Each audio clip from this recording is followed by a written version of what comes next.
sometimes is yeah. We're going to sing Igama la Makosikazi, but the remix part. Ne, the remix, ne? Okay. Igama la Makosikazi ma libongwe, Igama la Makosikazi ma libongwe ma libongwe ma libongwe ma libongwe ma libongwe Igama la Makosikazi ma libongwe Igama la Makosikazi ma libongwe ma libongwe ma libongwe ma libongwe ma libongwe Igama la Makosikazi ma libongwe Igama la Makosikazi ma libongwe Igama la Makosikazi ma libongwe. Thank you. Thank you very much, Karen. We're going to start our next session, and I'm really going to ask our speakers to be precise in how it is we can think of supporting women in conflict areas, and then open up for the women in those areas to also add again the ways in which they think we can better support them in their struggles. We have a video by Madame Benita Diop, who is our special envoy on women, peace and security at the African Union. She is also the global co-convener of ARWIN, has been the founder of FAS, Feminist Africa Solidariteit, and really spearheading the women, peace and security agenda across the continent for us. She will have a short video. Unfortunately, the Honorable Phumzile Mlambo-Ngcuka has had to catch a flight to New York. She was waiting for us. She will send us a message of support as well. So let us start off with the video, please.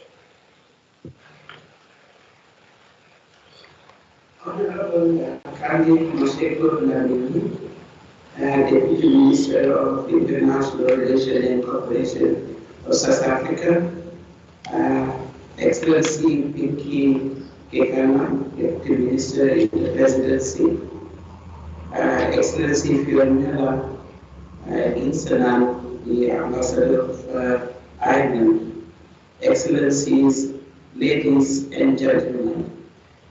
Good morning. Pleased to join you virtually in this important event to commemorate the International Women's Month, a month dedicated to show solidarity to women in conflict zones. It is indeed a timely topic, considering what is happening in Europe as well as our home continent, and the associated devastating impact on women and girls. I congratulate the government of South Africa through the Department of International Relations. I would have loved to be with you in person, but I'm currently in New York for the 66th session of the Commission on the Status of Women, which theme this year is achieving gender equality and the empowerment of all women and girls in the context of climate change, environmental and disaster risk reduction policies and program.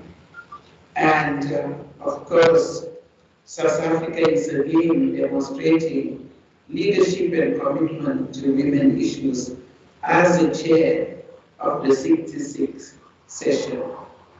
Indeed, South Africa has been at the forefront, championing the important agenda of gender equality and women empowerment in Africa, but also internationally.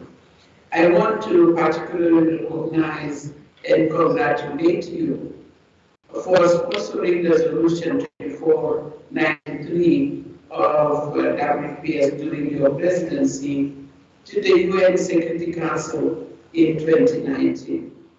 I also take note that South Africa is co-chairing the network, which is our network of focal point on WPS, together with Switzerland, and for establishing practical tools to enhance women's leadership and participation in peace and security efforts, including by passing the National Action Plan on WPS in 2021, collaborating strongly with the civil society, and here I name Accord and others, but also capitalizing on the work of Gertrude Shopping Women Mediation Network.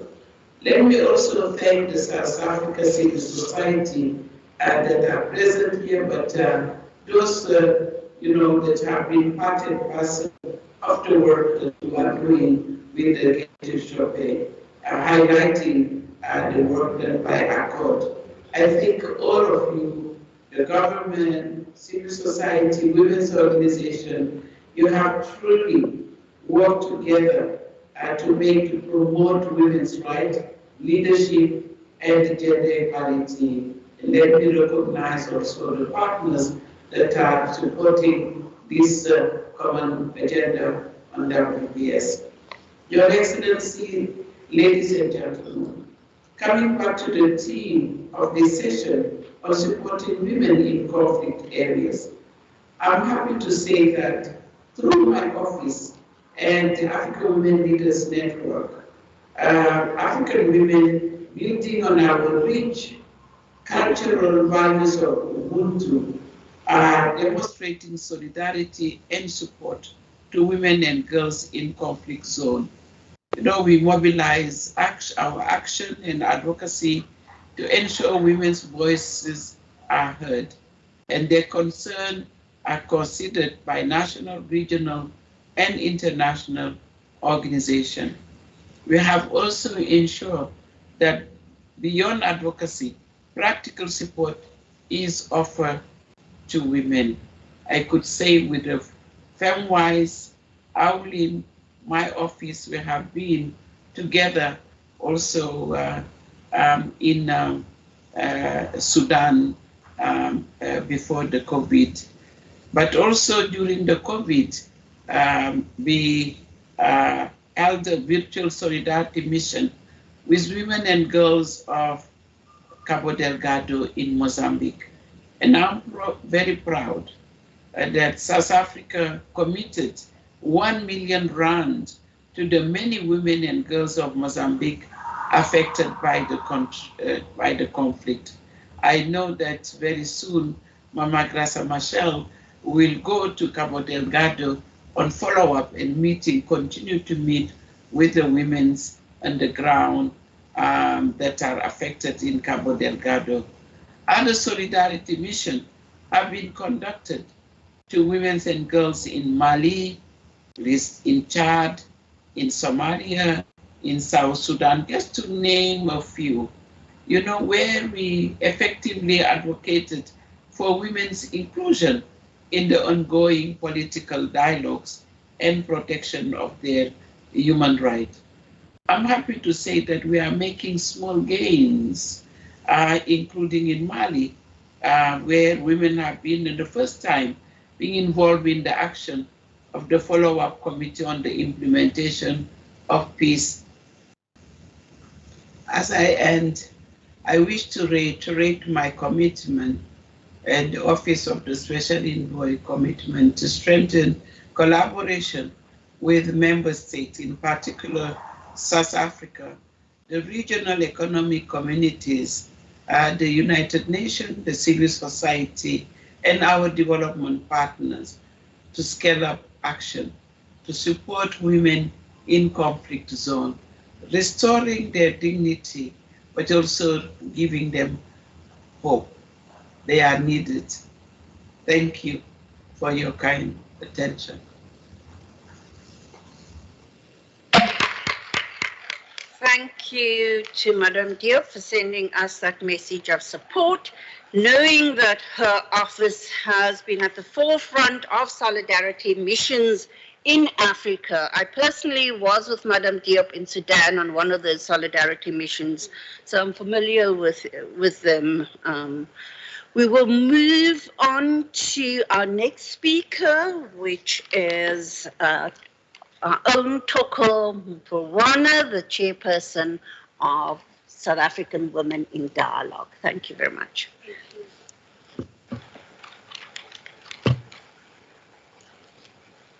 Thank you, Program Director. Afternoon to all of you. Wonderful day, beautiful journey, wonderful people, committed women. May I just observe protocol, DM, and feel free. Feel free. And just say to everyone who is here and online, I speak here on behalf of a wonderful network of women called South African Women in Dialogue. And in this room are people who have traveled this journey. In that corner here, I want Bibi to stand so that we can tell you, Bibi, please stand, don't look at the back, so that you raise your hand with your team, South African Women in Dialogue. Yes, South Africa, that's right, thank you. These are people who are in our commission, we call the Peace Commission, but they're also activists on the ground.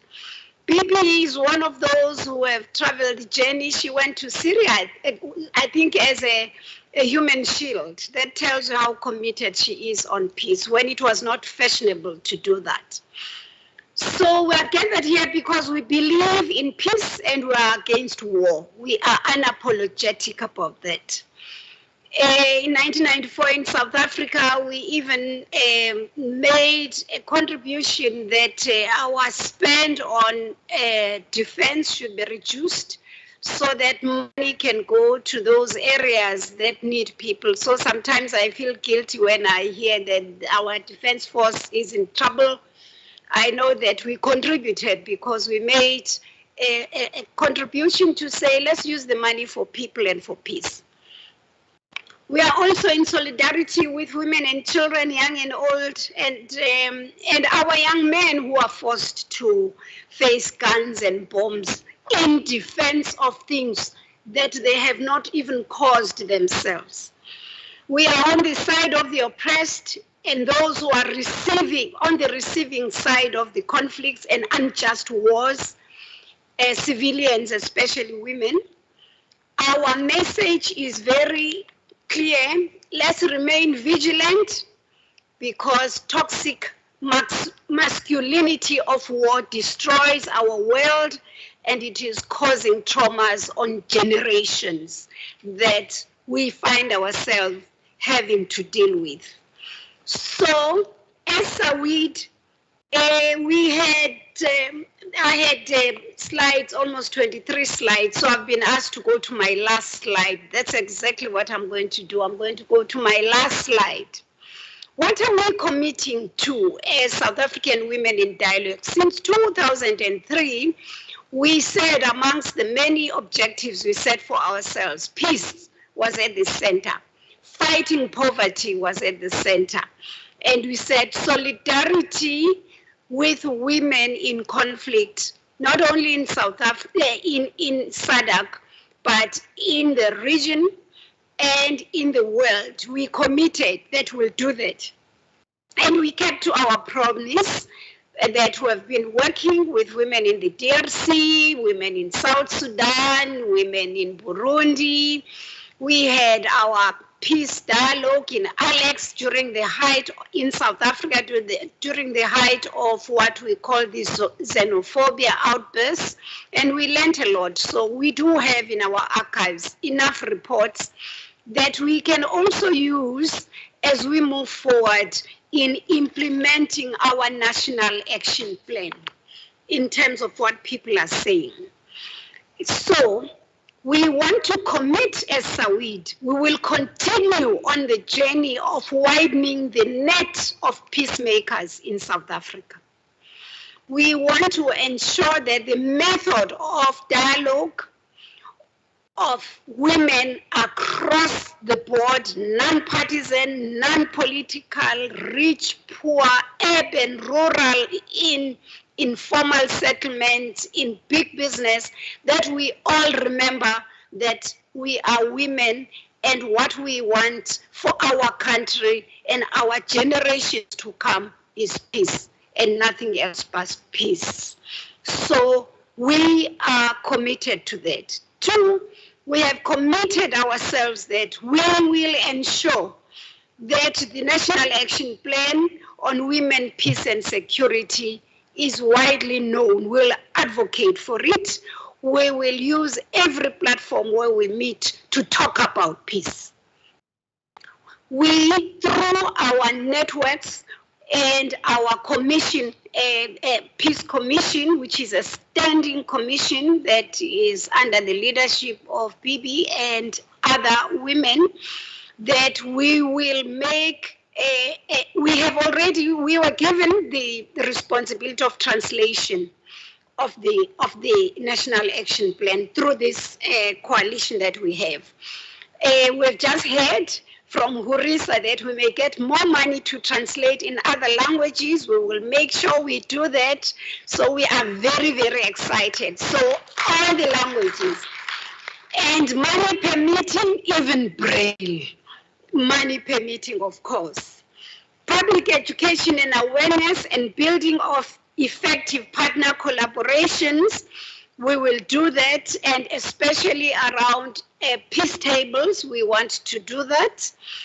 And we'll continue to call for peaceful solution to conflicts. I think we should up our game on communication on peace in South Africa. I think that we are not cohesive enough, so that wherever there is violence, whether it's gender-based violence or people are fighting or people are doing some and there is chaos, we must analyze and ask ourselves, how can we resolve that problem without causing trauma to people? It is possible if we start from that assumption. And so we also want to say we want to advocate for our peace center. I don't know how we can start this, but can we really come together and ask ourselves, where should this peace be? You and women, you are here, help us to come together and say, how can we have our peace center? We need it. We want to have every child in this country knowing about peace, that it is possible to have a home.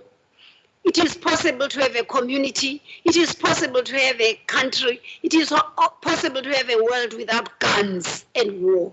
It is really possible, but it will start with us talking about that.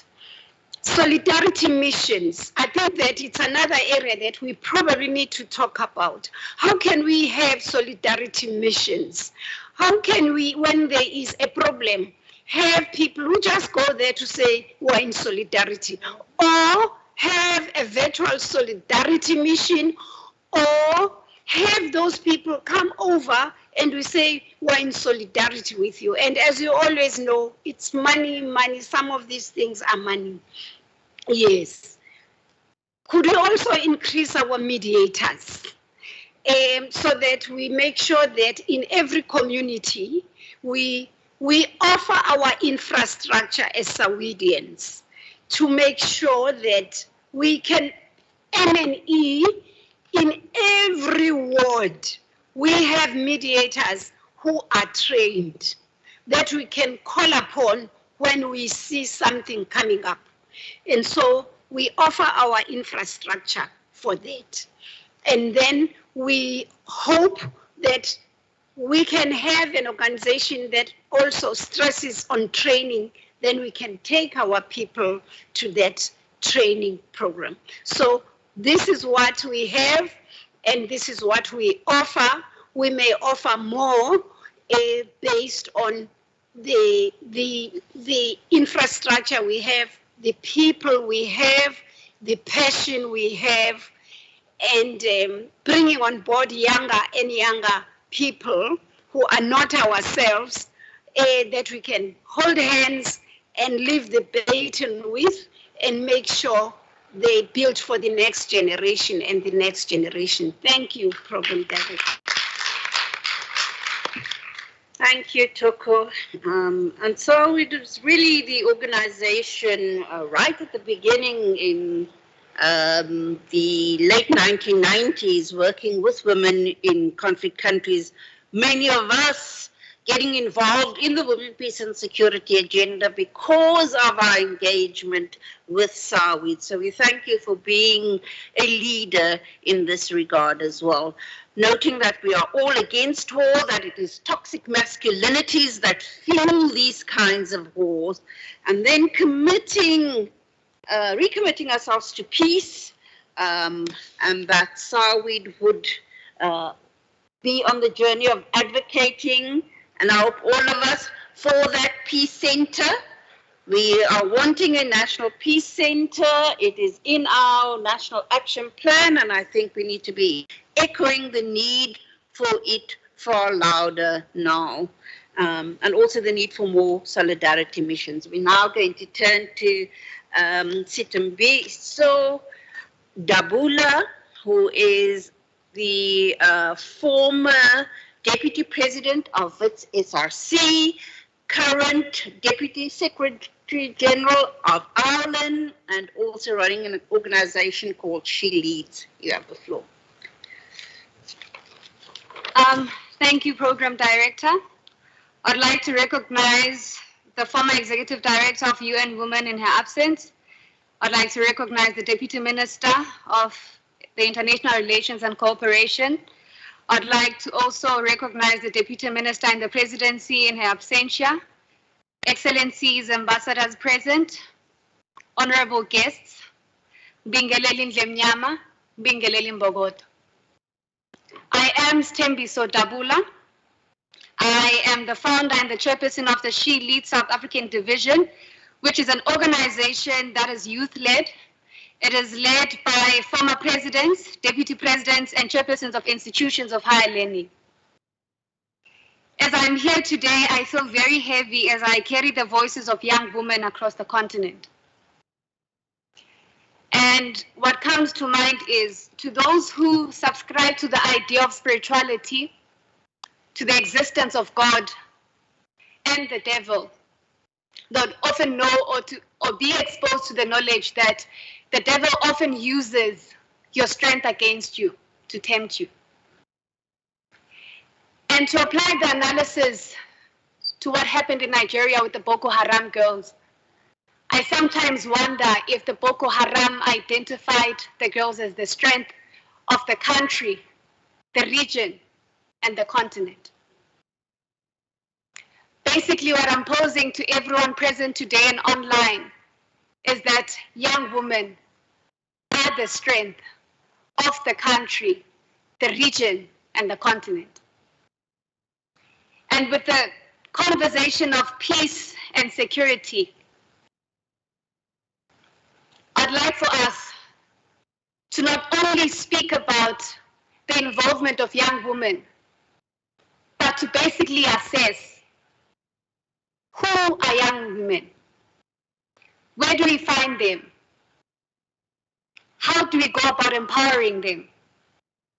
What are the necessary tools that are needed to empower them?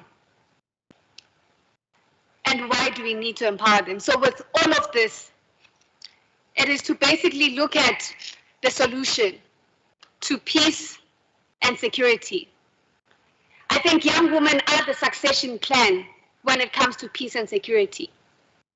They are the strength when it comes to peace and security.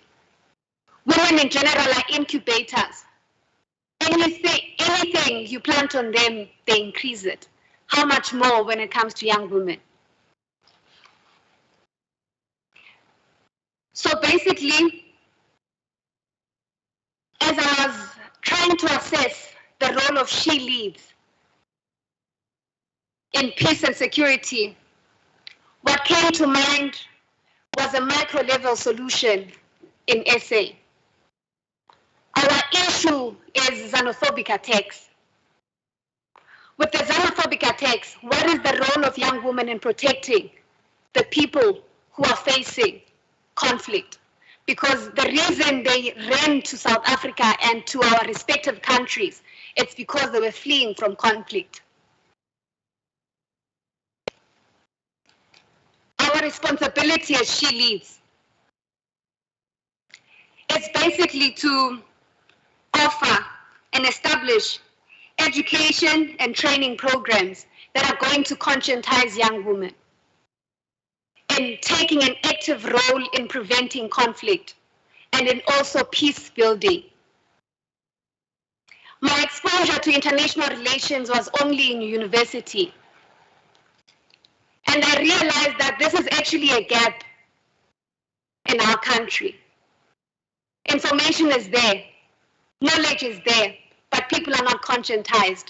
How do we then bridge a gap in ensuring that young women and young people are active peace builders? Therefore, we have SRCs in institutions of higher learning. We have RCLs in high schools. These are young people who have the potential of building our country. These are young people who have voices to basically speak out on any issues that we are experiencing as a country and as a continent. And therefore, each and every time when we speak about young people, we forget that we have young people who are leading in micro spaces. Therefore, what we are committing to is to basically task ourselves with finding out who are these young people and where do we find them? Because most people will speak about finding young people in rural areas, forgetting that the locations, there are people who are exposed to opportunities, yet they do not know. How do we make sure that they themselves are active participants in peace building? These same young people are the ones who are recruited in ensuring that there is conflict. How do we empower them to basically use the skills they have to protect themselves and protect their communities? With the necessary tools, what I've realized is that when it comes to knowledge, only the privileged get exposed to it. People with gadgets will be exposed to it. People who can log into Zoom meetings get exposed to it. But to the people who don't have gadgets, who don't have the resources, how do we get to reach them in order to conscientize them? Why do we need to empower them? When I was studying Zambia and I realized how they were able to get independence and how the then government was then overthrown by the church, is that they had no succession plan. There were no young people that were trained in basically taking over and ensuring that they will continue to rule. So we are not supposed to make the same mistake by ensuring that all the young people who are given platforms and those who are not given platforms basically get a platform to speak on key issues that affect the country, on key issues that affect the continent. Speaking of the Boko Haram girls, it is important for us to ask ourselves, where are they now? When I was watching a documentary, I basically realized that some of them are trying to move on with their lives, but they are the key people into ensuring that we prevent conflict, because they have information that we do not have. They have experience that we do not have. And a wise man once said that experience and pain have a way of creating passion.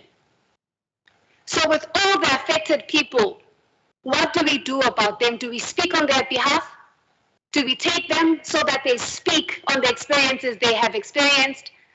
Do we train them in order for them to fight the system that affected them? What do we do? So basically, my role here is to conscientize everyone who will be speaking about the role that young people need to play, to basically say that you must ask yourselves, who are young people? Who do we give platform to? How do we train them? How do we empower them? And what is the reason behind all of this? And with all of that said, I thank you. Thank you very much, Sitimbiso. As earlier said, we don't have to make space to include young women. Young women are leading in their own spaces and leading here with us. And here's another example. We are in good hands, people. We, as the now older generation, can see that our younger generation are there to go forward with this particular agenda of ours. And then posing some very key questions for us to consider.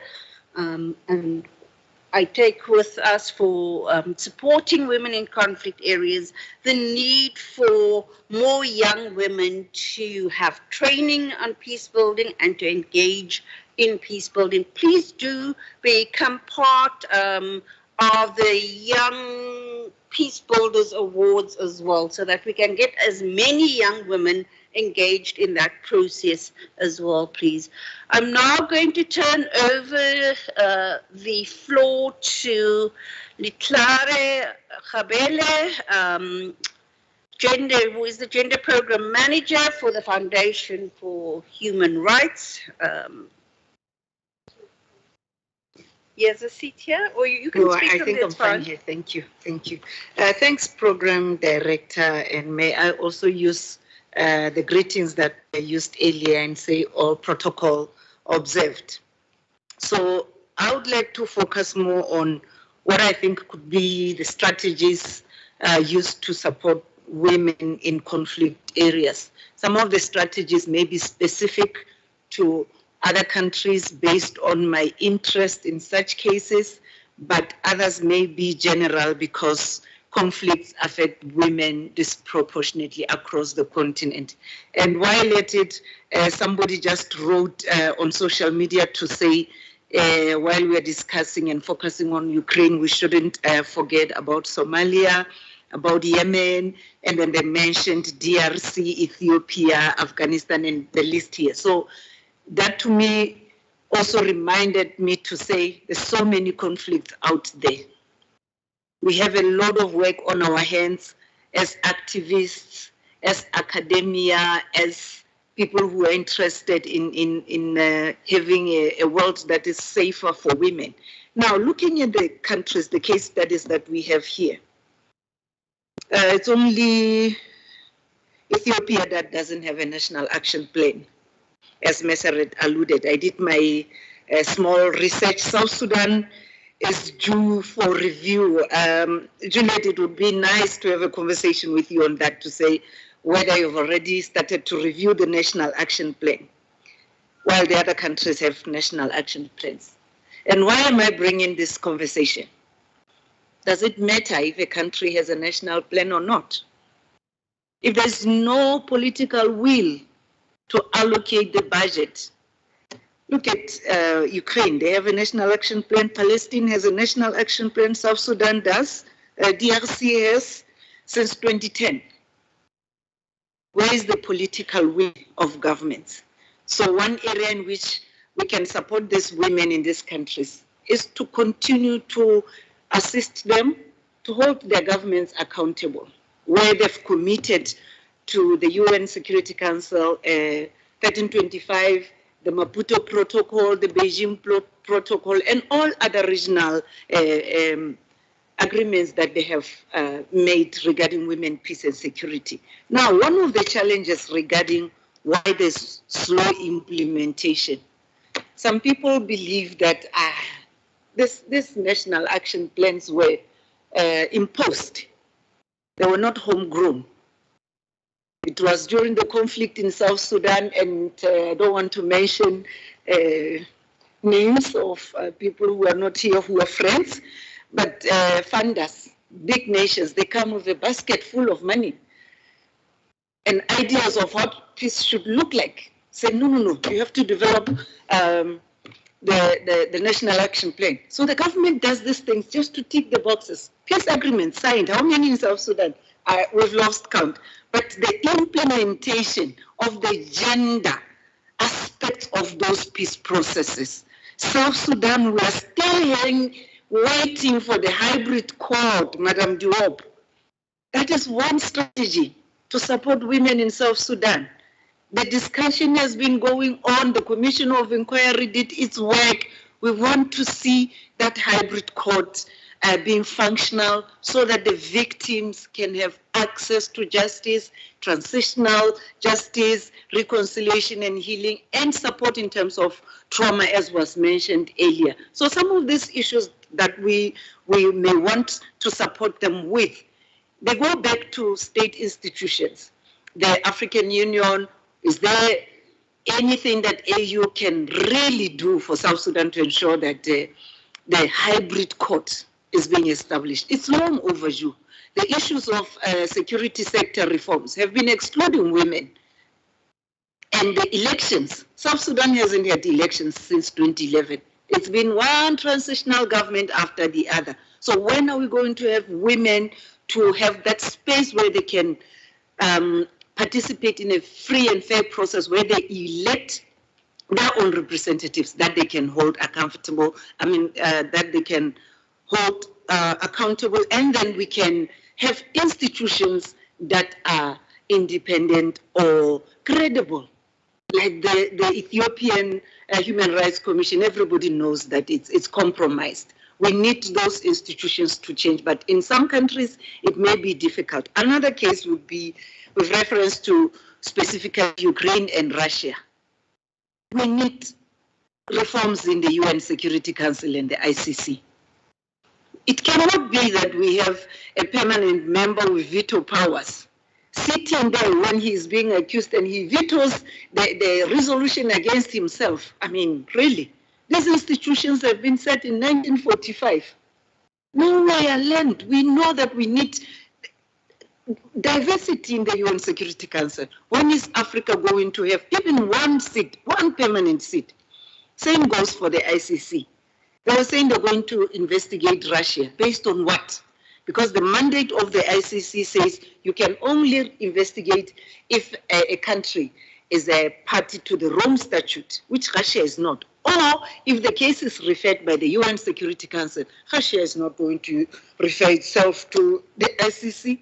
So these are some of those international spaces where we really need to engage in. But political will of governments holding them accountable. Lastly, Prof, we need to also advocate for gender-sensitive budgeting across.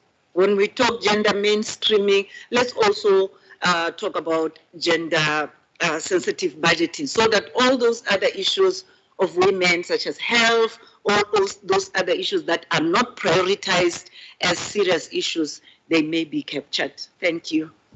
Right.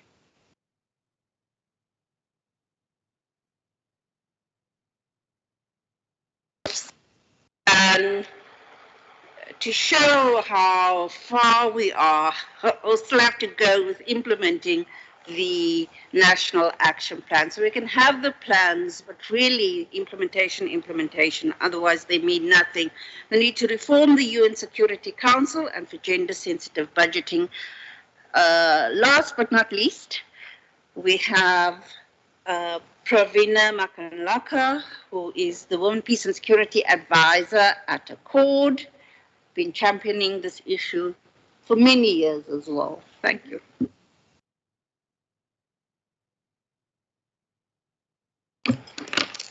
Thank you very much, Program Director. Allow me, being one of the last speakers, to also recognize the various dignitaries that are at the meeting. In absentia, Honorable Candid Masheko Dlamini, the Deputy Minister of International Relations, Honorable Piki Kakana, Deputy Minister in the Presidency and also long-term champion here, Madam Binta Diop, the AU Special Envoy, Her Excellency Fiona Gilsonen, the Ambassador of Ireland, our own Executive Director, former Executive Director of UN Women, and then the convener of Aulin, Madam Pumzila Mlambo Nuka, all dignitaries present, and importantly, the peace builders in this room today. And there are many of you, and there are many of you online as well. Accord is pleased to be part of this important event to commemorate the International Women's Month dedicated towards showing solidarity to women in conflict zones. And in that I say happy Women's Month and happy International Women's Month to all of you. Let us also add our voice to the various speakers who came before us and noted the timely nature of this dialogue, and particularly considering what is happening in Europe as well as here in Africa. And speaker after speaker has already highlighted that prior to my taking this floor.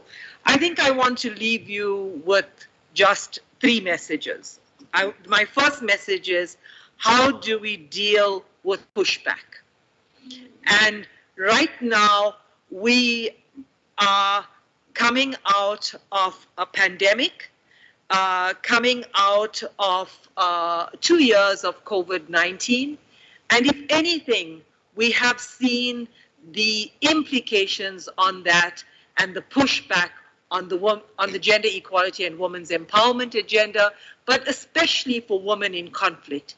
We've seen that women have bore the greatest brunt of the COVID and pandemic and its consequences, and has resulted in us losing the ground that we have covered with policy commitments and implementation of policy. So our biggest challenge going forward here as peace builders, as we have this dialogue of women in conflict areas, is to look at preventing and holding the pushback that we're experiencing. And many speakers here today also alluded to it.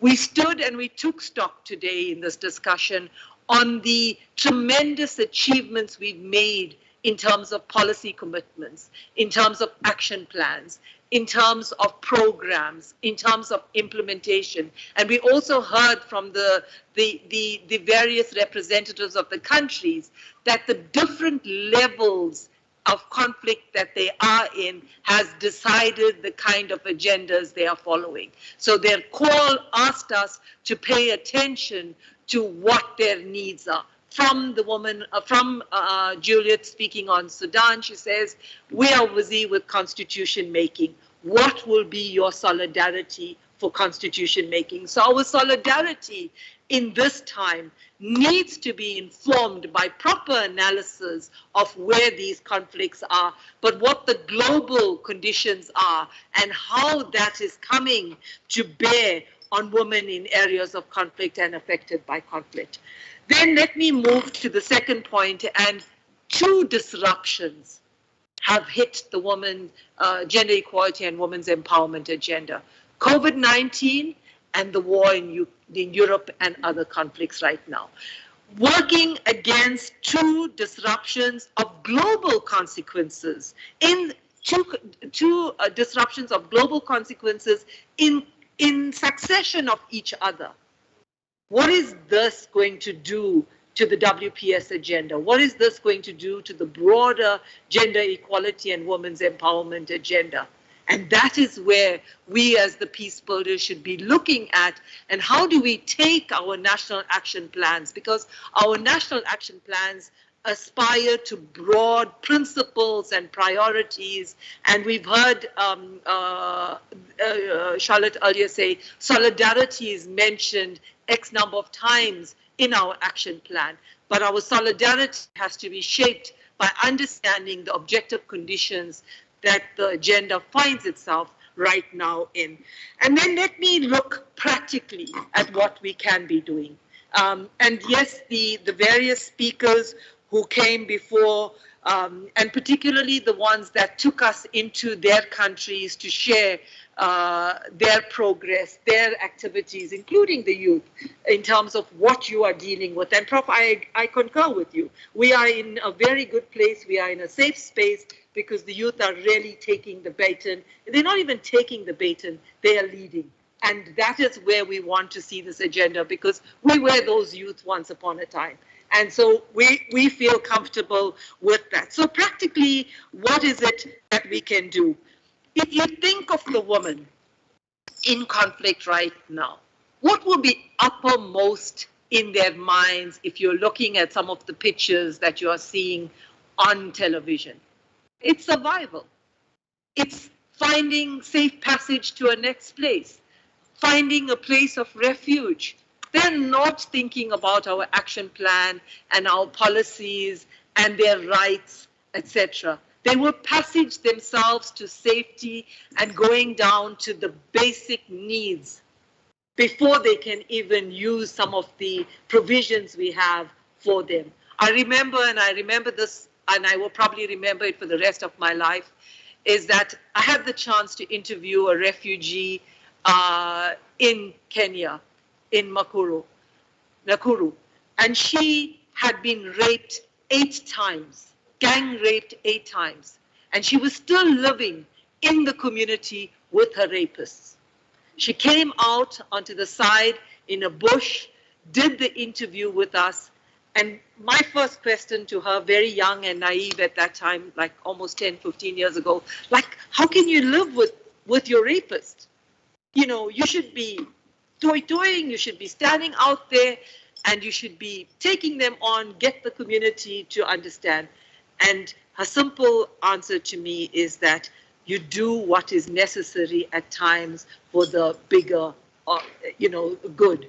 To take your own, suffering and let it lie so that you can advance the agenda, those are people we also need to not forget in this time that we're thinking about it. So coming back to what can we do practically? So solidarity needs to focus on advocating, firstly, for humanitarian corridors.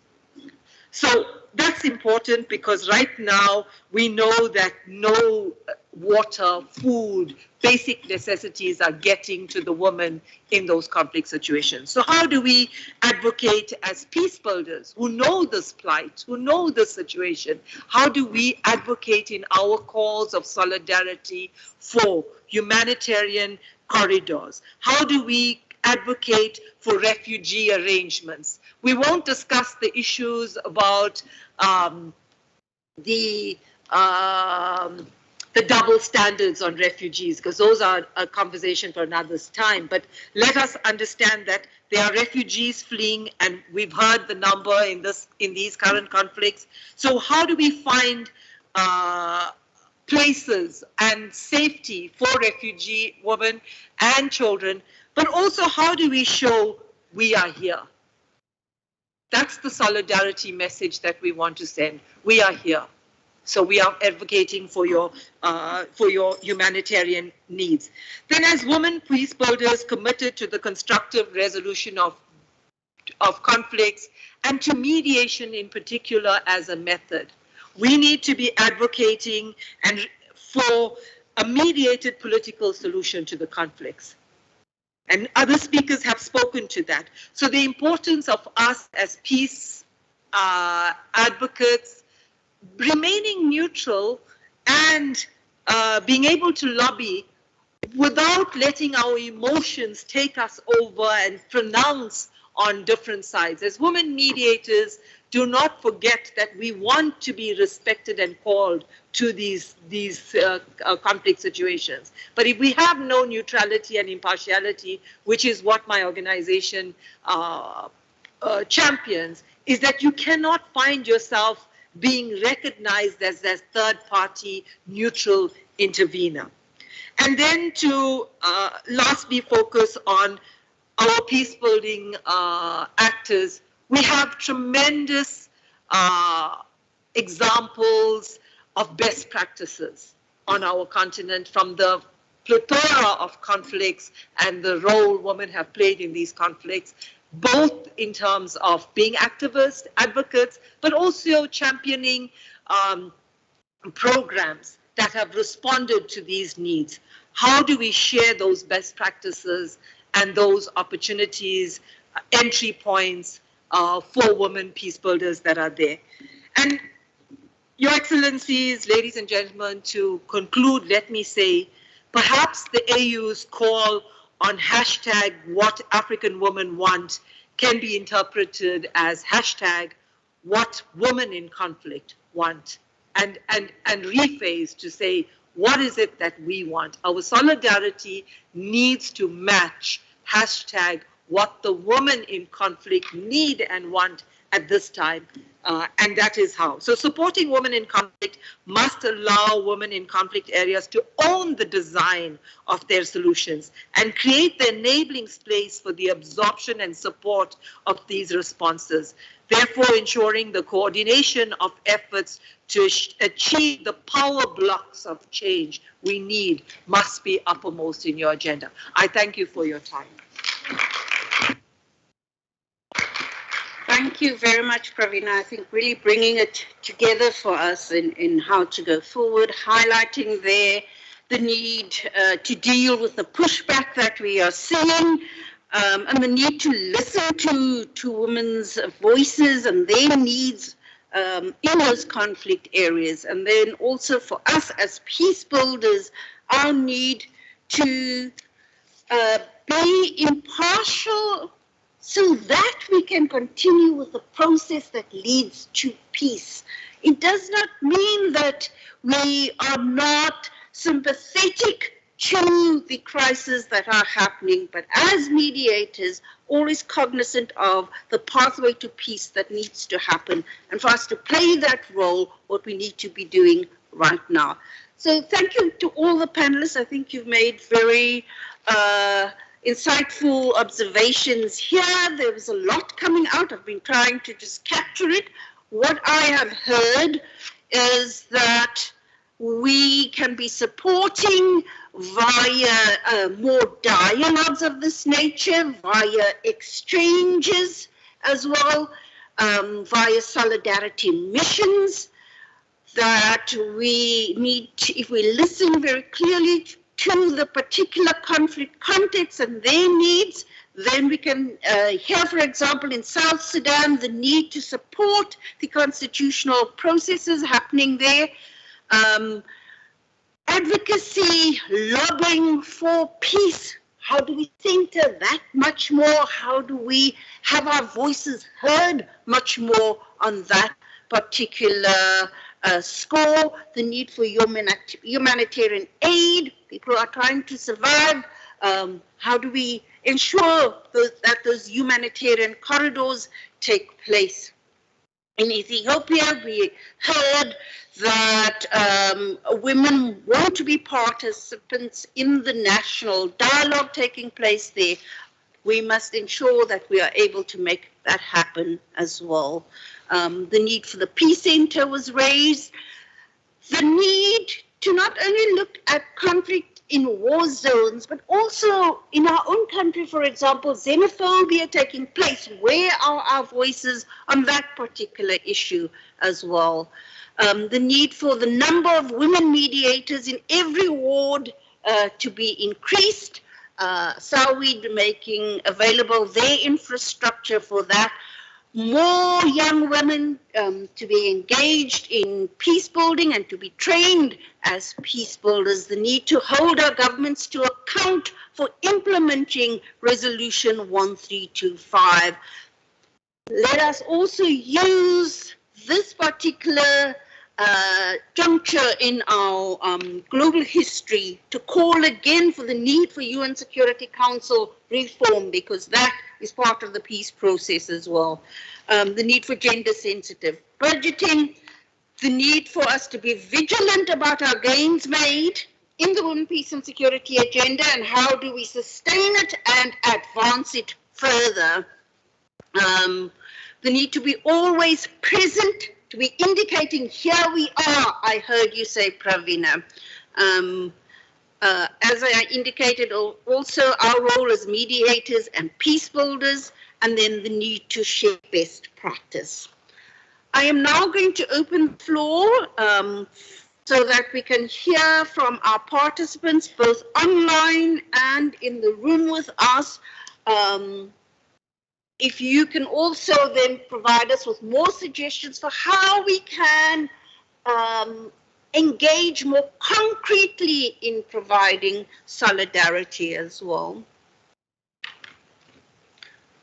Can I ask that you indicate if there's anybody online, please?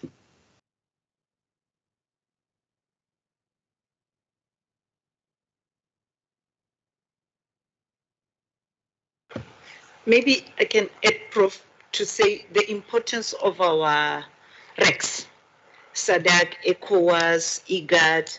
I think we need to get them into these spaces because SADC is not really coming forth in the space.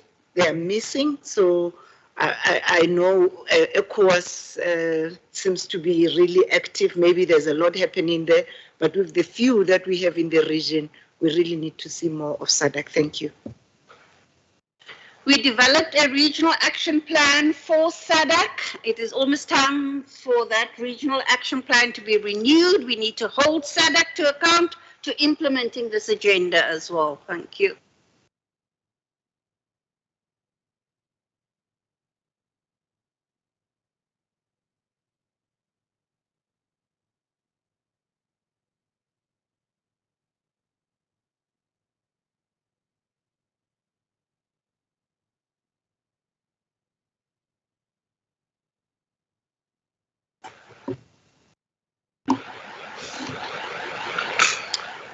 My name is Gabriella Nakama-Faba. I'm part of the Gertrude Shorpe Peacemakers, and I also was previously on the WITS SRC, and I'm representing the ANC Women's League Young Women's Desk. I think what we need to realize is that leaders, we always say leaders are born, not made, but I think the other way around it should be that leaders don't need to be born, but can be made. And I think if we look around the room, we have all of you women who are leaders and have been leaders for so many years.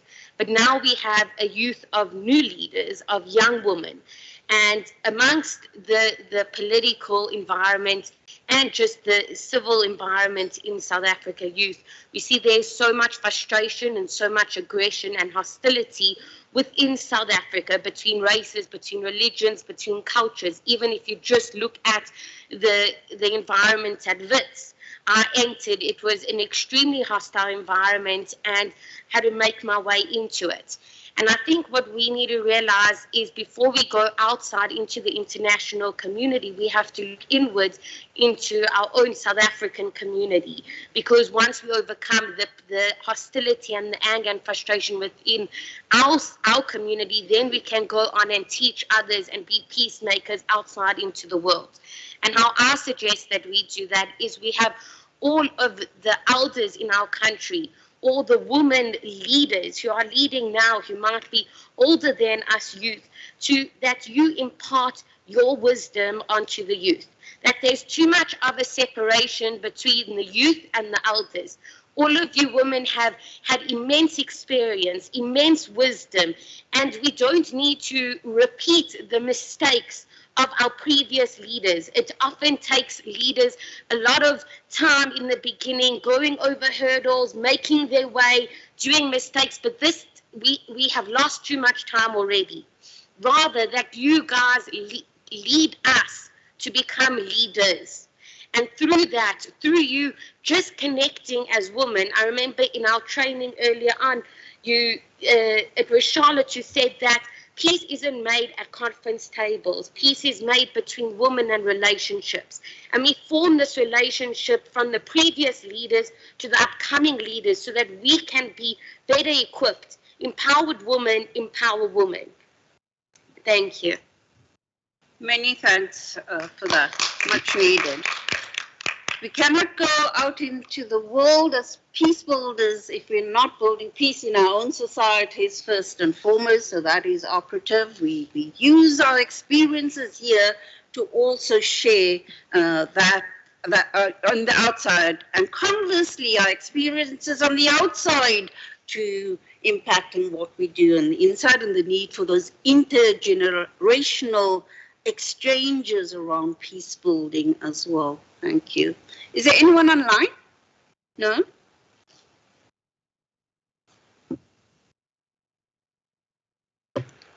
Thank you very much. My name is Rebecca Dihamela. I'm also from the Women's League of the ANC, but I was not sent by the Women's League. I just got it somewhere, then I felt because I'm free, let me come and learn. This is the first time I come to listen, and I have learned a lot. I've identified that there is a common problem of displacement where there are conflicts, and often women and children are bearing the brunt. I just want to bring the element of the policies that we use as countries, particularly in Africa. The supporters of our policies often are external people. They have their own interests. That is why there is a lot of conflicts, because there are certain things that when there is a conflict, there will be some people who benefit from the conflicts. I think it's about time that as women, we stand up and face all these issues. You can't have people from somewhere else, from a particular continent, who are the advisors. And if you look, it happens in specific areas, not all over. The last thing I want to also bring about is the patriarchy. How many presidents are women in globally? We've got very limited. I think in Africa we had once President Sirleaf Johnson, and I think also President Banda. Men are in charge, and they are responsible mostly for the conflicts that we are having. So it's about time for me, where I'm sitting, that we need to face the elephant in the room, who causes us problems. So I'm happy that I came, but it's important to directly go to policies and see what are they saying about women's participation in ensuring that there is movement forward. So many things I agree with my participants here. We've got too many problems, but let's also try to ensure that women are taking the front line to address these issues, because it's mostly women that are suffering. Thank you. Many thanks, Rebecca, and you're very welcome to this meeting. Noting the need for us to identify the drivers of our conflict, highlighting patriarchy again there, and that within all conflicts there are those who benefit. And we need to be aware of the different interests at play in all conflict.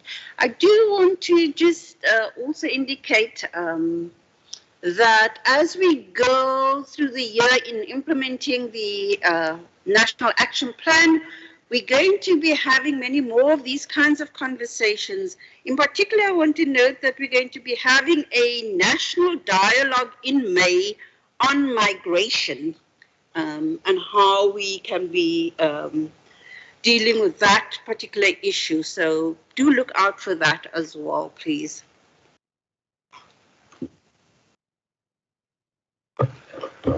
Good afternoon, everyone. Thank you so much. My name is Zanyue Asare, and I am the Vice President of Orlin. I'm also the Chairperson of the South African Internet Governance, representing South Africa at UN level on issues of internet governance.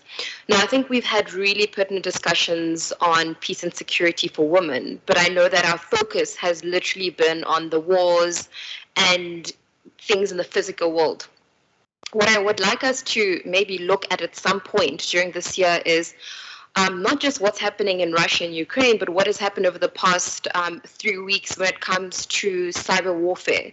So over the past couple of days, there's been, headlines around this group called Anonymous that is saying that they are basically the head of the front line of the cyber warfare, that is exacerbating the situation in Eastern Europe. Now, as we know, we have not, as a continent, rallied and been at the forefront of cybersecurity, data protection, with a particular focus on women and women's safety. When you look at the statistics globally, women are always the victims of cyber crimes and the perpetrators going into the physical world. We don't speak about this enough. We don't educate our youth enough. We don't educate the vulnerable enough. I think when we have these discussions, we always need to have a section where we speak about the literacy around the cyberspace. Outside of speaking about the literacy around the cyberspace, we need to look at the specifics that women need to adopt in their lives. If we look at the Human Capital Index when it comes to cybersecurity, when it comes to the actual jobs, and it comes to the solutions that are being created, we've seen that over the past couple of years, we've had racially based biases, coded biases, that promote the interests of white males. And I think the time is now for South Africa to be the leader that it is on the continent, to ensure that we invest in women being involved in the narrative and women being involved in the solutions, because this is a real thing and it will only get worse as we adopt technology more and more in our lives. Thank you. Many thanks.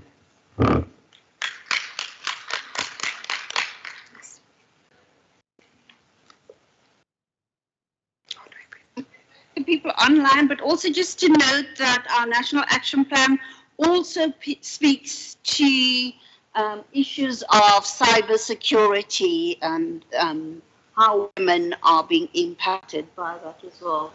So thank you. Lioness Sibanda, you have the floor.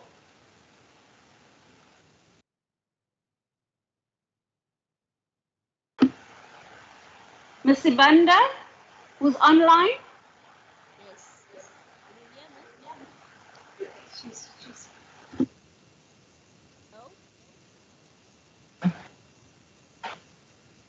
You can speak a little bit louder, please.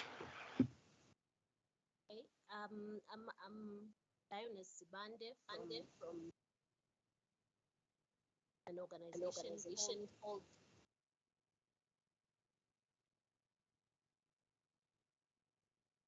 if you can hear me. Yes, we can hear you now. Thank you.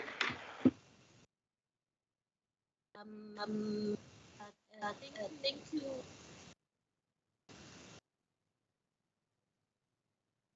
Maybe, Prof, they can write their questions in the chat. If it's not audible, it might help save time.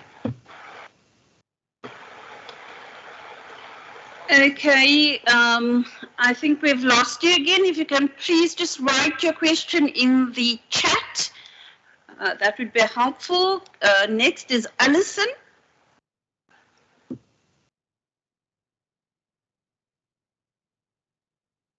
Room. And thank you to all the presenters for unpacking and analyzing conflicts that we have with content. I am sitting here thinking about how can we invigorate in some kind of campaign all the countries around accountability, because we have much that we have presented in our plans, but the issue of implementation is a problem. So is there, some kind of continental campaign where we ask all our creatives to get together to fire our attention that will lead ultimately to instituting a link between the AU and women on the continent, women peacemakers on the continent. So like you have the regular CSWs and the regular reporting around meeting human rights obligations, there is a compulsory, regular engagement that leaders of the continent come to with organized women peace builders. this is a link I feel that is not strong enough, and it is something that we need to insist on, where the heads of state come into dialogue with women representatives on the continent on a regular basis, so that we can begin to hold them accountable to meeting the implementation goals. We haven't had that. I'd like to see that happening on a regular basis, 3 years and so on. But the key thing is that the campaign that can invigorate us. It needs to be virtual. It needs to be on the ground. We need to find a good symbol around which to organize ourselves, a clear slogan, a clear demand. Thank you. Thank you very much, Alison. We will move on to Ms. Matyabe.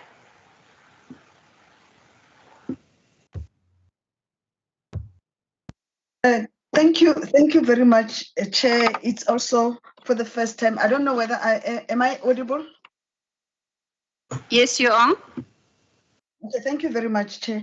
I was just listening to the presentations and I got so much challenged from some of the presentations especially when Tembiso was talking about young women as the cream, as the core, as the people that we are looking at them, because now us as elderly women we just need to pass the baton. But I'm not on that, but I'm looking at the conflicts to say, when we're looking at conflicts can bring about disabilities. To say, when Chair spoke a little bit about gender sensitive budgeting, to say, when we're looking at that, can we also look at that being inclusive of disability sensitive budgeting? Because now when you're looking at conflict, people can lose sight, it can result in physical disability, and then it can result also in some form of intellectual disabilities like your post-traumatic stress disorders. Can we also be looking at that kind of budgeting when all everyone else is getting support in terms of the gender sensitive budgeting? That's all I wanted to say. Let's not let our person with disabilities. Thank you. Many thanks. Well noted. Our last speaker would be Larry Cook. Thank you. All observing all protocols. I think I just have 1 minute of contribution that I can share, but I've been listening very attentively to all the contributions, and you can't help but try and jump into solution mode automatically, and perhaps that's just the person I am. But if we're trying to solve for implementation, I think we need to tackle the root cause of it, which is capacity building.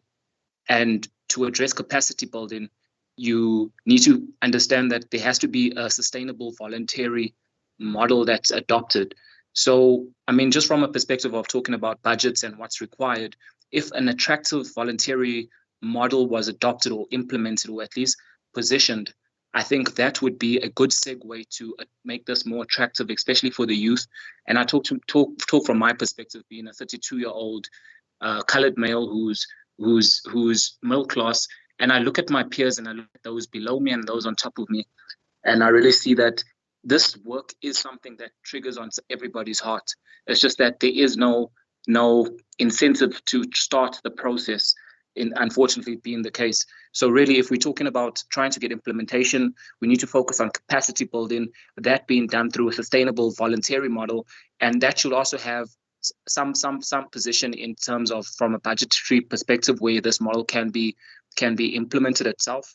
And you then have a direct level of accountability, where if you have people registering as volunteers and they're incentivized accordingly or appropriately, you have the line of accountability, and then you will see the capacity needed for the implementation. And this then becomes attractive because the work that we're doing is necessary. And as opposed to glamorizing being a rapper, glamorizing being a lawyer, glamorizing being all these professional, middle class and affluent type of careers, this is the type of work that should be prioritized. Thank you. Very much, Larry. We have to unfortunately draw this meeting to a close. Auntie Baby, did you want to say something?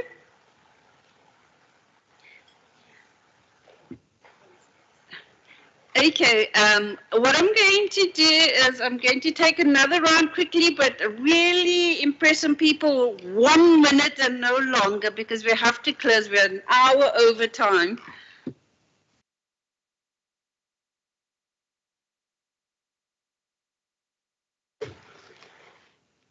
Thank you very much. I'm sorry, I'm not going to go to the greetings because really we're out of time. Thank you very much to have this opportunity to be here today. I think we have done a lot as women of South Africa, supporting other countries. But there's one thing that we miss. We miss, when we talk about peace, we miss the portion of morals and ethics. That's why anything about it. As much as when we talk peace, firstly, we have to know that you pray before, it doesn't matter what kind of prayer do you do, but you pray before you start your day. And as the Peace Commission, we have never said anything about what do we do to bring back the praying at the schools. Because our children have been destroyed, the devil is playing on them because we have not done anything. Everybody, we are just saying this and that, and we run to other countries, and I'm sorry, but I think let's bring back the morals and the ethics of praying. Each and every house must know how to ask God to protect. And then we as the Peace Commission, let's have that to the Department of Education. Let's make a petition. Let me come to a stop of making our schools. I'm sorry. I just want to come there. Thank you. Thank you. You've been heard. Thank you so much, Brooke. I've learned so much. Thank you from the young people. It's beautiful to love learning, but you need to listen. So I've listened in relation to the bridge building, but what is the bridge building about? Do we have a vision of what we want to see in the end? Can we visualize what humanity should look like in years? Sorry. What would we want to see of humanity? And this is where a young person spoke once. I wasn't listening properly. Second time, paid a bit more attention. The third time, he raised the same thing again. And I had to listen very carefully. On the basis of that, I went through 5 different drafts to write an article. And the article's heading was Traitors of Trust. If there is anything that we need to understand, when we have leaders of the world, whether the UN, AU, EU, whatever, how do we trust them when they traitors of our trust? By bringing us to a point of war, where we do not see one another's humanity anymore. I think that's my bit, because that's part of what we need to visualize. I thank you. Thank you. Marjorie? Thank you, Prof. I just wanted to share, I'm from Selwood Peace Commission and from Kulumani Support Group. And as Kulumani, we have been receiving requests for support from whistleblowers, especially women in the police who are exposing very, very fearful things that are happening with the complete chaos and dysfunction in the firearms registries across the whole country, which is why so many weapons are landing in the wrong people's hands. And the women who are breaking silence courageously are very severely victimized with disciplinary hearings. The one woman at the moment yesterday, only for the first time, was the risk analysis showed that she was under very severe threats. And I'm just so grateful for the people, and especially the women who carry this burden of breaking the silence about what they are experiencing in workplaces like in the agencies of the police. Thank you. Many thanks. Right at the back. Thank you so much. My name is Moronga Mutiba.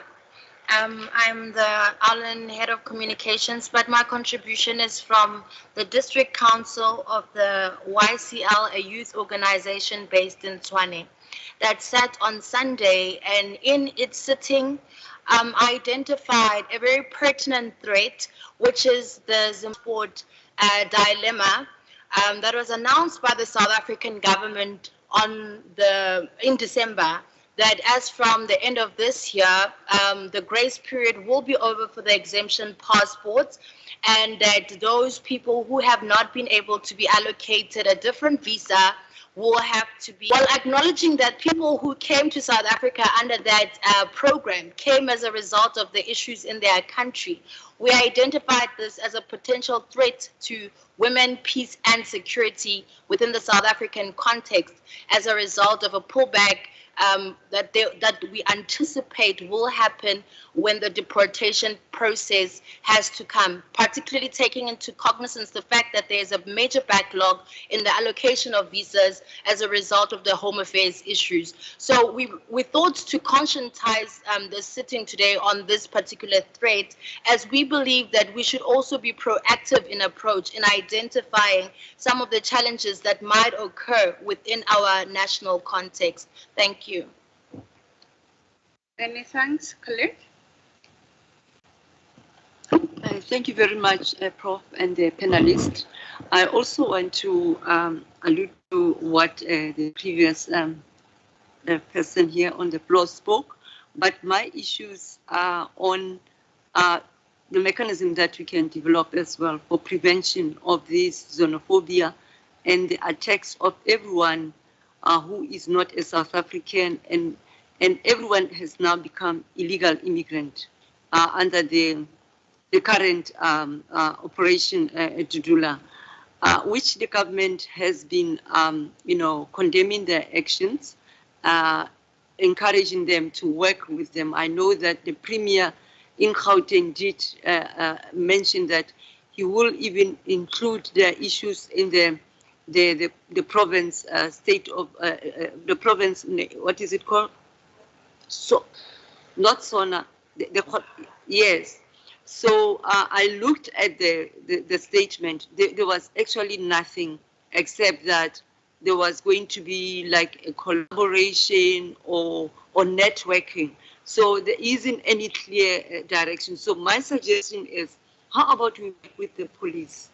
Create what is it called? A subgroup for prevention. Right now, we are inundated as we are sitting here. People have been sending us messages at Baragwanas. An informal trader staff has been trashed, and she doesn't know where to go, who to help. The police always speak boldly on television, but on the ground there's absence, there is no visibility, and people don't know where to go. And I do, I sympathize with the young lady who spoke earlier on about them as the youth. They can play this important role. However, they need support, and we need to find a way, as to what kind of role can the youth of today, because now the Dudula is same age group, it's this generation that they can be empowered, they can be bring on board, because they say they're doing all these things on our behalf. They're defending our South Africans, and we need to have a campaign, not in our name, because the government has emphasized the commitment to human rights and not these arbitrary actions that are violating people's rights. Thank you. Good morning. My name is Sipogazi Duma, and I am the Secretary of She Leads South African Division. I just want to thank you for this dialogue, but I also want to go on to say that I think that we're having too many dialogues. I think that it is time that we actually go to the ground, go to these women who are facing all of these issues that we're speaking about, and actually interact with them on a personal basis. Because I believe that these dialogues are great. We log on to Zoom, we come here, but the actual people who are displaced, the actual women who are actually facing these things are not here. They have no access to be on these platforms. So I think it's very important that we look into actually going onto the ground and interacting with them directly. Secondly to that, and would be my last point, I think we need to take a clear stance when it comes to these conflicts. It doesn't help to sit and say that we're in solidarity, we're not in solidarity, whatever the case may be. We cannot sit on the fence. We cannot sit on the fence when the lives of women and children are in danger. We need to always call out the countries that perpetuate violence against the vulnerable. And that is something that we must never sit on the bench with. We always have to be on the side of the oppressed. Thank you.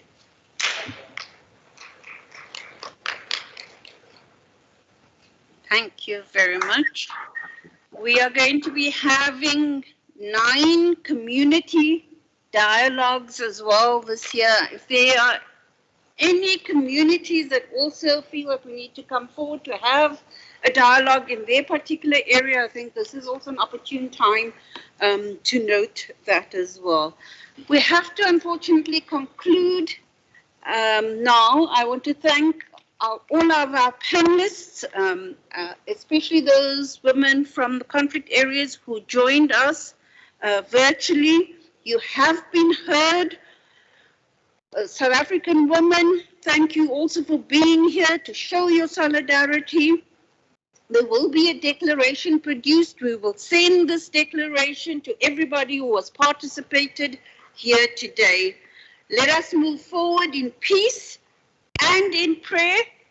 And I am now going to close the session and hand over to those who are going to make the closing remarks.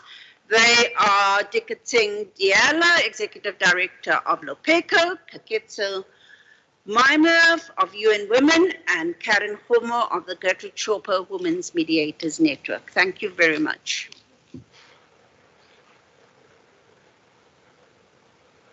Thank you so much, Program Director. Peace to you all, and happy International Women's Day to all people online and in the room. Program Director, my mentor, Professor Cheryl, and I'm standing on existing protocols and acknowledging all the speakers before me. Our concluding remarks are influenced by the fact that we do have a South African National Action Plan on Women, Peace and Security. And we want to thank government, all civil society organizations, and everybody, especially the UN Women who made it possible for us to have this very great document. This NAP calls on all of us to unashamedly support all women in their diversity. Peace has no color or creed. It is innate. As we are implementing and popularizing the National Action Plan on Women, Peace and Security, we are now faced with heightened expectations to deliver on this action-packed document, which emphasizes its vision on the need to leave no one behind. In other words, to have all women, children, and families in their diversity living peacefully and feeling secure. It is also true for South Africa that we pledge our solidarity to all women and children, families, especially in conflict areas, as it is mentioned 8 times in our National Action Plan. This is a radical call for a peaceful human race, and not only action. In responding to the pushback, it also requires us to adopt a new human algorithm for change. An algorithm is defined as a process or set of rules to be followed in calculations or other problem-solving operations, especially in a computer-like situation. But not like that for us now. Not like that. A human race that is carefully selective of its that carefully selects its intervention to make sure that we are actively seeking humane solutions that bring about sustainable change, as it is with Goal 16 of this Sustainable Development Goals. What would one say a human algorithm is? In other words, humane patterns that do need to employ the effect for change is that of feeling the inner change required, putting ourselves in the shoes of all those women who are in conflict areas, be it in their homes, be it in their countries, be it in their workplace situations.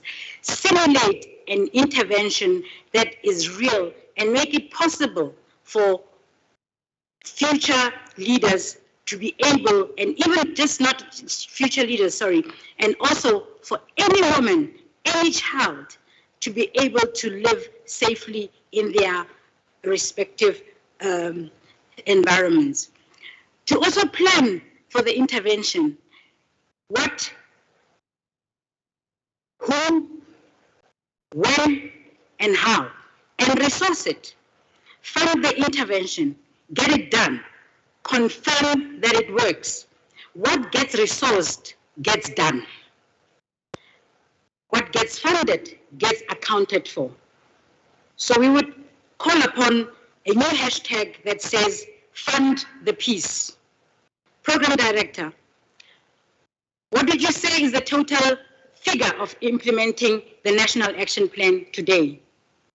Yes, it is a beautiful document that is there for us. Do we know how much it costs for us to fully implement this? Like last year, when we launched the National Action Plan in this very month, we called for full resourcing of this auspicious document. And we want to reiterate that, to say that all those who have means of resources, all those who are able to contribute towards the full implementation of this document, we're really appealing to you to say that hashtag Time for Peace Drive is now. When the state president in the Generation Equality Forum in Paris stated that he will make sure that the National Action Plan is fully implemented, we need to see that by way of funding this document. The Time for Peace Drive is an initiative that in the main focuses on driving the peace dialogues, not only in a situation like this, but in the comfort of each and every citizen in South Africa. We are appealing that we all make sure that 4,000 and over 4,000 wards in our country have peace clubs. And these peace clubs can be done, can be achieved when we use our collaborative effort like we are doing right now. And I'm glad that Sawid has pledged its commitment through its network. So we believe that in these types of collaboration, we'll be able to have every ward in South Africa having a functional peace club. We would like to institutionalize, have peace education be institutionalized. And we're happy that the Deputy Minister in the presidency has spoken of it. We are calling upon the Education Department to make sure that this peace education becomes a reality today, so that we are building on the future of our children to be able to reach planet 50-50 by 2030, as it would have it in the Generation Equality Forum. And I would end this by quoting Kathy Koriomata yesterday. She said to us, we are not equal until we are around the table. I thank you. Thank you very much. Ether? Thank you very much, Program Director. Good afternoon, ladies and gentlemen.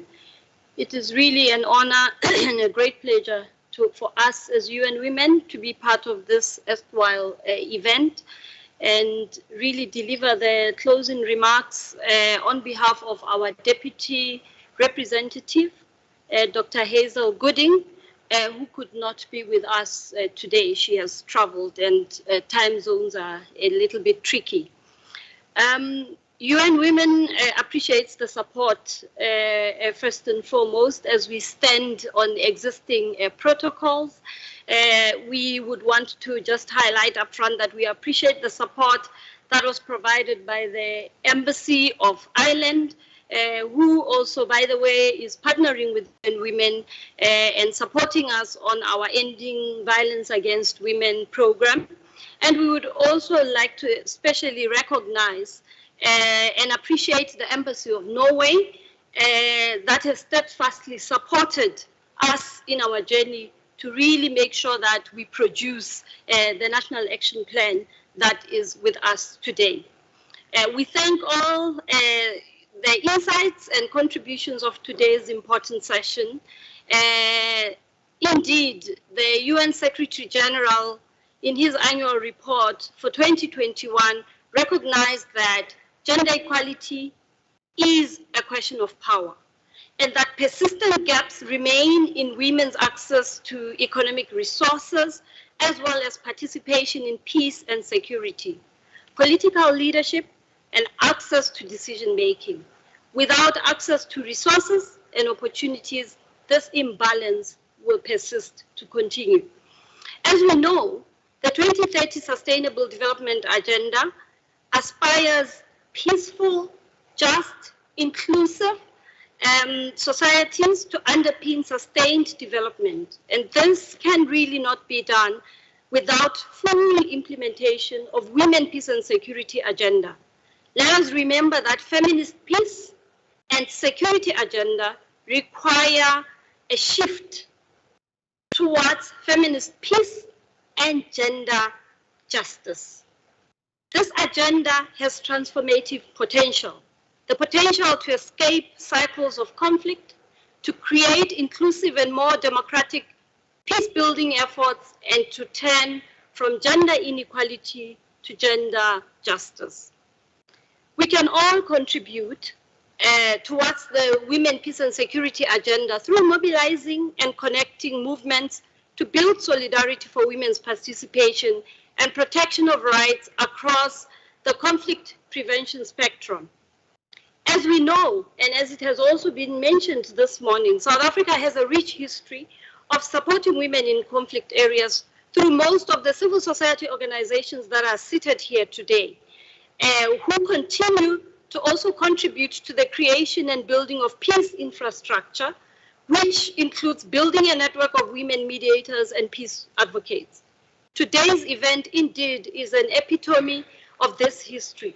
Solidarity with women's organizations inside conflict areas and neighboring countries facing unrest is an essential humanitarian action, and therefore getting them the support that they need to do their work is really a priority for us. UN Women is without a doubt deeply concerned by the consequences of war on the lives and livelihoods of women and girls in Ukraine. Indeed, recent estimates indicate that about 54% of people in need of assistance from the ongoing crisis are women. There are currently about 2.3 million refugees from Ukraine, the vast majority of whom are women and children that are fleeing to neighboring countries and others displaced within the country. These numbers are expected to increase significantly as the offensive continues. UN Women thus stands committed to supporting them at this time of their greatest need, including to ensure their meaningful participation to any peace negotiation and process that will be held, because women's voices must always be at the heart of efforts of peace, as we have heard today. Peace agreements that involve women in negotiations are more successful and enduring. We are working with partners to ensure that there's up-to-date data and analysis of the gender dynamics to the situation. We are undertaking rapid gender assessment on humanitarian needs in Moldova together with the International Organization of Migration and local partners, to ensure that data and evidence, as well as women's voices, are taken into account and are part of all actors' response to serve women and girls to the fullest extent. We also provide technical support, of course, in some of these development and humanitarian actors to ensure that gender issues are properly addressed. Ladies and gentlemen, as I conclude, I would really like to emphasize that talk on Resolution 1325 and development of national action plans without implementation means nothing, as it has been highlighted as well today. As of August 2021, 98 countries and territories, which is only about 50% of United Nations member states, had adopted and dedicated national action plans on women, peace and security. And 12 regional organizations had regional strategies or plans in place.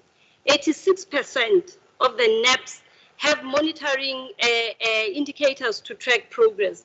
There is therefore a need to really join hands in solidarity beyond this particular platform where we are today. We must work together in solidarity to make sure that national action plans are implemented and ensure that there's proper accountability. As UN Women, we are aligned to the principles of peace and inclusive prosperity. We are an automatic ally, and therefore we pledge our solidarity with the quest for safer and peaceful planet. Thank you very much. Thank you very much, Ketetse. Karen, 1 minute, please.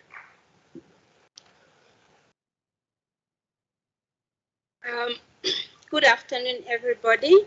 I'm also standing on the established protocol that has been set by our speakers who spoke before us. The Gertrude Chopper Women Mediation Network is entering its 8th year in existence, strengthened by network with sister organizations and these programs of mutual interest. We are established precisely for such a time as this, when women in our diversity unite in solidarity with women in conflict areas on the continent and the globe, declaring that one conflict in one country is one too many.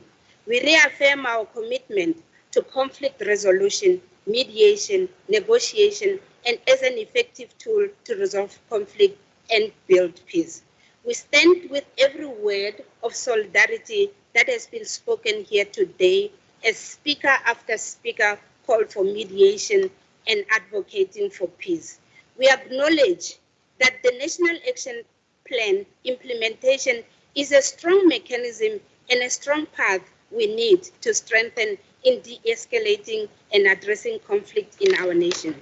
NEPs in general are effective instruments to guide nations, to guide society, to guide organizations on how best to address issues of gender-based violence, issues of peace, issues of crime, and resolve peace. Involving women not only in numbers, but ensuring strategic positioning and strategic deployment. Last year, we had in our peace table in 1921, we continue to call for meaningful participation of women in all areas of peace buildings. And we still are standing on that call to say we need to ensure that women in their numbers across different diversities must be made part of the peaceful negotiations and must be given meaningful positions. We will continue to call for tangible actions such as the establishment of the National Peace Centers, continuation of the peace tables, and continuation of dialogues such as this. Our support also goes to women human rights defenders. We need to intentionally empower these women because they wake up every day in dedication and supporting their fellow women. However, they coming from impoverished background, They wake up without nothing to look for at the end of the month, but they are committed to ensure that my sister's conflict is my conflict too. When we work together in raising funds, we need to consider that these women need our support in order to be strengthened. The effectiveness of National Action Plan, or rather the implementation of the National Action Plan, depends greatly on the financial support that we need to seek so that ordinary women can be able to dedicate their lives and their fight without any struggle of their own. This meeting is taking place at the time when South Africa will be assuming the co-chairship of the National Focal Point on Women, Peace and Security alongside Switzerland. We believe that our National Focal Point has got enough mandate to participate meaningfully and effectively as South Africa occupy the chairship. We want to thank you all who have come today to this meeting, in particular the organizations that have worked with us in the past 2 weeks organizing this dialogue.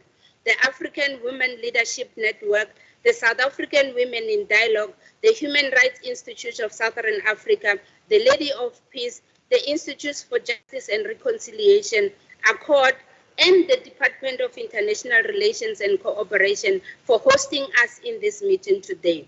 We thank you. Thank you for those closing remarks.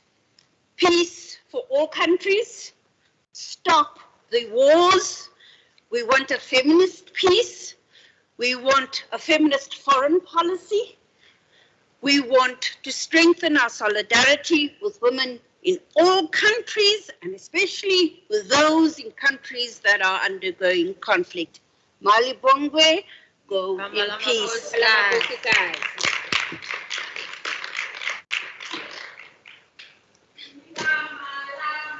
Kosikasima libongwe igama lama kosikazi malibongwe malibongwe malibongwe malibongwe malibongwe. Amen.